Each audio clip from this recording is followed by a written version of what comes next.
Europe 1 Soir. 19h, 21h, Clélie Mathias. Et je reçois ce soir Philippe Juvin, député Les Républicains des Hauts-de-Seine, rapporteur général du budget, professeur de médecine, chef des urgences de l'hôpital européen. Georges Pompidou, bonsoir à vous. Et soyez le bienvenu. Également avec moi dans le studio d'Europe 1 Soir, Adrien Matou, directeur adjoint de la rédaction de Marianne. Bonsoir. Soyez le bienvenu. Et Jean-Michel Salvatore, chroniqueur politique et communicant. Bonsoir. Bonsoir Également Jean-Michel. On va évidemment parler de ce texte sur la fin de vie qui a été adopté, vote solennel aujourd'hui, je le disais dans le journal, un vote serré. Philippe Juvin, il n'y a pas de suspense, vous avez voté contre, vous étiez engagé contre ce texte. Pour vous, c'est une rupture civilisationnelle ? Non, mais avant, il faut se poser 2-3 questions. Excusez-moi, mais non, mais même plus que 2-3. Oui, 2-3 questions. C'est que d'abord, en France aujourd'hui, quand on meurt et qu'on a besoin de soins palliatifs, une fois sur deux, on n'y a pas accès. Et on sait tous qu'il y a des endroits où on est bien soigné et des endroits où on n'est pas bien soigné. Tous, on le sait. Et un des sujets est fondamentalement là, c'est que moi je crains qu'un des risques de cette loi, c'est que du coup les gens choisissent l'euthanasie ou le suicide assisté par défaut d'accès aux soins. C'est un sujet absolument fondamental. Après, il y a des questions de principe qui sont importantes. Première question de principe, est-ce que l'État peut participer d'une façon ou d'une autre à la mise au point d'une procédure qui donne la mort ? Moi, je crois que l'interdit de donner la mort est un principe absolu. Et si vous acceptez des exceptions aujourd'hui, un principe absolu, vous vous mettez dans la position que demain, d'autres auront d'autres exceptions à vous mettre en avant. Et puis moi, je suis médecin et je ne veux pas, quand j'entre en blouse blanche dans la chambre d'un malade, que celui-ci ait à se poser la moindre question sur la nature de ma venue. Il va falloir revoir le serment d'Hippocrate ? Ah oui, puisque le serment d'Hippocrate dit très clairement je ne donnerai pas intentionnellement la mort.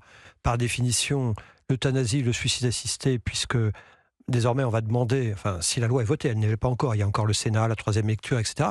Mais si la loi venait à être votée en l'état, un médecin pourrait avoir à donner la mort, donc par définition, il faudrait modifier le serment d'Hippocrate, oui, ça c'est certain. Les débats ont été très, très vigoureux, très vifs à l'Assemblée et le vote a été assez serré. Mais il y a eu là cet après-midi quand même des renversements. Les députés qui ont décidé de refaire, parce que ça avait changé, alors je vais essayer de faire simple, de refaire de l'auto-administration de la substance létale la règle et l'administration par un soignant l'exception. Et puis, le texte prévoyait que le patient doit présenter une souffrance physique ou psychologique, mais les députés ont supprimé cette notion et ils ont précisé qu'une souffrance psychologique seule ne pouvait en aucun cas permettre de bénéficier de l'aide à mourir. Ces deux points-là, où il y a eu une sorte d'adoucissement, j'allais dire, on est un peu revenu en arrière, un retour en arrière en tout cas, ça n'a pas fait pencher ou basculer votre vote. Non, mais pour plusieurs raisons. D'abord, pour que les gens comprennent bien la différence entre suicide assisté et euthanasie. Le suicide assisté, c'est quand moi, médecin, c'est ce qui se passe dans l'Oregon, en Amérique du Nord. Je vous délivre, après vous avoir examiné des conditions, etc., une ordonnance. Vous allez acheter à la pharmacie une petite pilule, une solution en fait. Vous rentrez chez vous, vous l'avalez et vous mourrez. Ça, c'est le suicide assisté. C'est vous-même qui vous le délivrez. D'ailleurs, ce qui est intéressant, c'est de noter que 40% des gens qui vont chercher la solution, finalement la laissent dans leur table de nuit, ne la boivent pas. Voyez, ça laisse la place à une ultime réflexion. Plus qu'ultime, puisque 40% des gens ne la prennent pas. C'est très différent de l'euthanasie, où là, vous prenez un rendez-vous, et quelqu'un vous pose une perfusion, et vous administre un médicament, et qui vous tue. Et dans la loi actuellement, et c'est un des reproches que je fais à cette loi, la règle, c'est le suicide assisté, mais si le patient ne le souhaite pas, ne le souhaite pas, c'est pas très clair, c'est l'euthanasie. Or, dans tous les pays où il y a les deux techniques qui existent, en fait, le suicide assisté a disparu au profit quasi uniquement de l'euthanasie. Les chiffres sont les suivants. Au Canada, en 2021, il y a eu 10 000 euthanasies pour 7 suicides assistés. Parce que quand les gens, évidemment, ont le choix, c'est plus facile, pardon de le dire un peu crûment, que quelqu'un le fasse pour vous, que vous le fassiez vous-même. Et c'est vraiment une rupture, parce que le suicide assisté seulement de l'Oregon, qui pose des problèmes importants de la place de la mort quand même de la société, j'y aurais été aussi opposé, mais le suicide assisté permet aux patients, au dernier moment, de dire non. C'est plus compliqué quand vous êtes dans un rendez-vous d'euthanasie. Puisque vous parlez d'exemple, si ce texte de loi finit par passer au bout du chemin parlementaire, que se passe-t-il pour Charles Bietri, l'ancien journaliste sportif qui a médiatisé son combat contre la maladie de Charcot, qui est prêt à aller en Suisse? Alors moi, d'abord, moi je ne sais pas, c'est lui qui choisira. Voilà, c'est lui qui choisira. Donc je ne vais sûrement pas parler d'un cas particulier. Je vais vous dire quand même 2-3 choses. Prétendre que... d'abord, il y a une loi qui s'appelle la loi Leonetti actuellement, qui permet, moi je l'ai utilisée de nombreuses fois, c'est mon métier, je suis urgentiste, j'étais réanimateur. Ça permet en fait d'endormir profondément. C'est une anesthésie générale. On appelle ça la sédation profonde. Mais c'est une anesthésie générale. On endort les gens à la fin de leur vie pour que leur dernier jour se fassent endormis, qu'ils ne souffrent pas. Toute personne qui est dans cette situation de souffrance ou qui a besoin d'un appareil pour survivre. Vous savez que la maladie de Charcot, à partir d'un certain moment, on a des difficultés à respirer telles qu'il faut avoir un petit appareil qui vous aide à respirer. Eh bien, dès lors que vous êtes, entre guillemets, éligible à ce type de support de la vie, vous êtes éligible à la loi Lorenzetti, et d'ores et déjà, quelqu'un qui a la maladie de Charcot, qui a un appareil pour l'aider à respirer, peut demander aujourd'hui, en France, à ce qu'on l'endorme profondément. Donc ça, c'est le grand sujet. Et puis le deuxième sujet, c'est... on nous dit les gens sont libres, ils font ce qu'ils veulent. En fait, est-ce que la liberté absolue existe ? Les psychiatres savent bien que quand vous êtes dépressif, vous n'êtes pas libre. Et puis, est-ce que vous ne croyez pas qu'il y a des différences entre ceux qui sont riches et entourés et ceux qui sont pauvres et seuls ? On sait très bien que dans les pays où l'euthanasie et le suicide assisté sont légalisés, ceux qui ont accès, qui vont plus souvent vers le suicide assisté et l'euthanasie, sont plutôt des gens pauvres par rapport à ceux qui n'y vont pas, sont plutôt des gens seuls, sont plutôt des veufs et des veuves. Donc, il y a une question sociale qui est assez intéressante, je trouve, et il y a quelques voix de gauche qui se sont levées, dont Potier, qui est un socialiste, Peu, qui est un communiste, et qui ont dit comme moi que, en fait, les individus ne sont pas seuls, nous vivons en société. Alors avant de laisser la parole à Jean-Michel Salvatore et Adrien Matou, juste une petite question, est-ce que vous pensez qu'il fallait en faire un sujet de référendum, parce que les Français y étaient plutôt favorables à trancher par référendum? Non, parce que d'abord au référendum, vous savez qu'on ne répond jamais à la question qui est posée, on répond toujours à la personne qui pose la question. Deuxièmement, ça dépend aussi de la question que vous posez. Si je vous pose la question, voulez-vous mourir dans d'atroces souffrances? La réponse, ça va être quoi? Donc, vous voyez qu'en fait, il y a un biais terrible quand on pose les questions. Il faut entrer dans une loi qui est technique, quand même. Il ne faut pas la regarder de loin. Aujourd'hui, cette loi, elle n'a pas de critères stricts. Elle vous permet d'avoir l'euthanasie en 2 à 17 jours. Au Canada, 3 mois de réflexion. En Belgique, 1 mois de réflexion. 2 à 17 jours. Vous n'avez jamais eu envie de mourir un jour et de vouloir vivre 2 jours plus tard? Moi, si.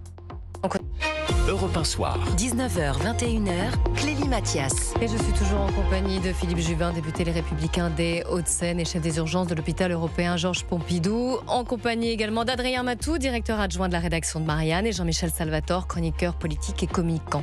On parle évidemment de l'adoption de la loi sur la fin de vie, la création d'un aide à mourir. Et j'ouvre le débat à Jean-Michel Salvatore et à Adrien Matou. Jean-Michel, allez-y. Moi, j'avais une question pour vous, Philippe Juvin. Est-ce qu'il est exact que cette loi, si elle va jusqu'au bout, sera la plus permissive du monde? Première question. Et puis la deuxième question, c'est qu'est-ce qui s'est passé à l'Assemblée nationale? Parce qu'on a le sentiment qu'il y a une certaine radicalisation de tous ceux qui plaidaient pour cette loi. Qu'est-ce qui s'est passé? Pourquoi ce texte a-t-il été modifié dans un sens beaucoup plus laxiste que précédemment? Qu'est-ce qui s'est passé? Ah oui, c'est une loi qui est plus laxiste, on va dire, permissive, que les pays voisins, sur plusieurs exemples. D'abord sur le délai, j'en ai parlé tout à l'heure, 2 à 17 jours. Sur les critères, en fait, on s'est présenté comme une loi de fin de vie, mais la rédaction des critères fait qu'en fait, ça va s'adresser à des patients qui ont des maladies avec lesquelles ils peuvent vivre plusieurs années. Par exemple, je rentre dans le détail, mais puisque vous me posez la question, un des critères, c'est une maladie incurable en phase avancée, qui engage le pronostic vital. Quand vous avez un cancer du sein avec des métastases osseuses, c'est une maladie à un stade avancé, qui peut dans certains cas être incurable, mais vous pouvez aussi, qui engage le pronostic vital, mais vous pouvez avoir plusieurs années à vivre avec. Donc on est éligible? Ce n'est pas une fin de vie, c'est pas une loi de fin de vie. Ça va s'adresser à des gens en fin de vie très clairement, bien sûr, mais pas simplement. Ça c'est un des éléments, et puis il y en a d'autres qui font que c'est permissif. Et, par exemple, nous on avait dit, si on est déficient mental, si on est sous tutelle, si on est sous curatelle, on ne peut pas avoir accès à l'euthanasie. Donc ça, c'est incroyable. Quel est l'argument? La grande liberté, c'est-à-dire que les gens nous disent, moi évidemment j'aurais dit, mais attention, on est fou, on est en train de dire à quelqu'un qui est sous tutelle, qui n'a pas le droit de signer un chèque, oui, vous avez le droit de demander l'euthanasie. Je trouve ça absolument déraisonnable. Alors, qu'est-ce qu'on me rétorque? On me dit, quelqu'un sous tutelle peut avoir un discernement suffisant. Et vous voyez, sur tous ces éléments, je trouve qu'on ouvre en fait la boîte de Pandore.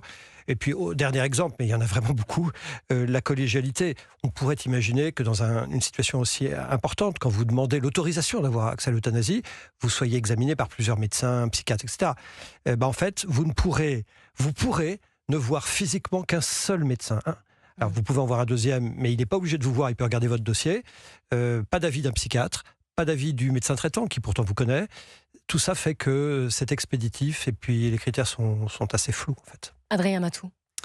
Est-ce que, alors on a bien compris que vous étiez opposé à la loi qui a été votée, est-ce que malgré tout, dans votre esprit, il y avait un chemin pour aller plus loin que la loi Leonetti, parce qu'on constate quand même qu'il y a une certaine demande sociale pour une évolution de la législation. Est-ce que pour vous, on pouvait avancer sans aller trop loin, quelque part? Mais pourquoi on meurt mal aujourd'hui? Parce que c'est vrai qu'on meurt mal. On meurt mal parce que vous n'êtes pas égal devant l'accès aux soins.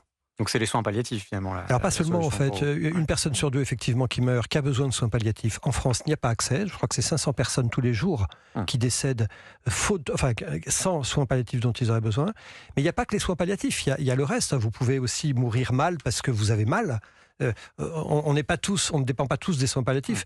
Je veux dire que le fait d'être dans une situation où vous n'êtes pas seul, vous voyez, la solitude. Ça, c'est pas du soin palliatif, mais la solitude sociale est un facteur qui fait, dans les pays où c'est légalisé, que vous le demandez plus.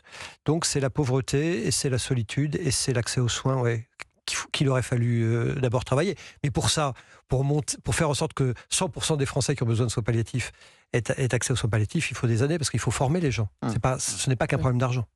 Alors on pourrait continuer évidemment longtemps et longuement à parler de ce sujet, peut-être d'ailleurs qu'on en reparlera puisque le chemin parlementaire n'est pas terminé, le texte repasse au Sénat et puis ensuite de nouveau va revenir à l'Assemblée nationale, donc vous reviendrez pour nous en parler. C'est une histoire sans fin.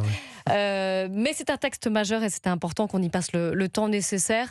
Philippe Juvin, vous publiez aussi aujourd'hui une tribune dans l'Opinion qui n'a alors vraiment rien à voir avec ce sujet. Vous dites le brut égale le net, rendre aux salariés le fruit de leur travail. Et j'ajouterais de la lisibilité sur les fiches de paie.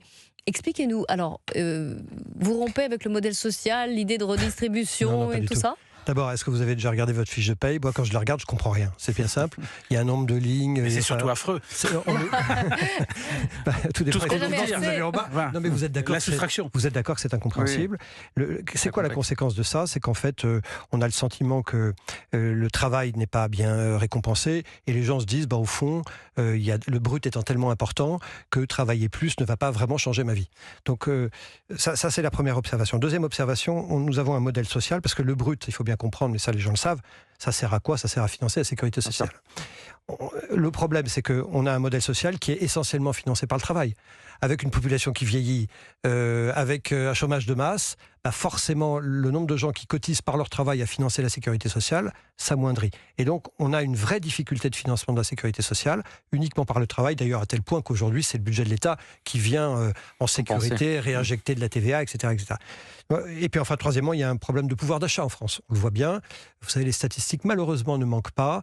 Un Américain et un Français avaient quasiment le même pouvoir d'achat dans les années 80, quasiment, voilà, relativement à la richesse nationale, etc. Aujourd'hui, on est 40% dessous. Mais alors, comment on finance la solidarité? Alors, effectivement, si le brut égale le net. Mon idée, c'est vous recevez non plus le net, mais le brut, hors CSG, CRDS, vous voyez, ce qui fait que ça vous augmente votre pouvoir d'achat, on va dire, de 15%, on va dire en très grande moyenne. Cette augmentation du pouvoir d'achat, ça rentre dans votre poche. C'est quoi l'effet négatif? L'effet négatif, c'est qu'il va manquer, on va dire 110 milliards, 120 milliards à la sécurité sociale. Et la question, c'est comment on les retrouve. En fait, il y a plusieurs éléments. Ça, je mets ça sur le débat, mais très clairement, les 110 milliards qui sont réinjectés dans le pouvoir d'achat vont créer donc un peu d'impôt sur le revenu, vont créer un peu de TVA parce que vous allez consommer, vont créer un peu d'impôt sur les sociétés parce que celles-ci, évidemment, vont bénéficier, etc. etc. Et on s'y retrouverait Non, on ne s'y retrouve pas totalement. Il faudra probablement travailler sur d'autres facteurs, sur en particulier la question des abus, la question de la fraude, la question de la redéfinition. J'ai vu votre tribune, vous proposez quand même, pour compenser, pour être clair, quand même, d'augmenter la TVA et la CSG. Absolument. Ah oui. Il y a tout un tas. Faites bien de le redire. Et je dis aussi la refonte également, dans la tribune, vous l'avez lu, la refonte également d'un certain nombre de dispositifs d'ordre social. C'est-à-dire que moi, je reste persuadé que, par exemple, vous savez qu'il y a ce qu'on appelle la prime pour l'activité, c'est 10 milliards d'euros, qui est en fait une trappe à bas salaire, parce que Quand vous avez la prime d'activité, vous n'avez plus intérêt en réalité à travailler plus. Est-ce que vous ne pensez pas qu'il y a quand même le Donc, montant tout des ça- prestations? On peut peut-être jouer sur le montant des prestations aussi, ou vous pensez que c'est... Des prestations. C'est-à-dire qu'on pourrait penser par exemple qu'en baissant ou en arrêtant d'indexer les retraites sur toutes les retraites sur l'inflation, on gagnerait un petit peu de marge de manœuvre qui pourrait, sans supprimer les cotisations comme vous voulez Peut-être, comme alors projet, peut-être. les baisser. Peut-être, ce qui est certain, c'est que si vous incitez les gens à travailler plus, à travailler plus longtemps, plus tôt dans la vie, un peu plus tard dans votre vie, vous aurez aussi moins de dépenses liées à l'assurance chômage, par exemple. Oui. Dans l'article, je suggère aussi de revoir les règles d'indemnisation du chômage. Bref, en fait, on a un système, et c'est tout le sujet, je crois, qui n'incite pas au travail. Et il n'incite pas au travail, à la fois par votre fiche de paye, vous ne savez même pas combien vous gagnez, parce qu'en vrai, c'est que les gens ne savent pas combien on coûte chacun à l'employeur. Le super brut. Le On super appelle brut, alors, il est totalement inconnu. Le brut, le super brut, pour que les gens comprennent, c'est votre salaire net, ce que vous avez dans votre poche, mais aussi vos cotisations salariales et patronales, etc., etc.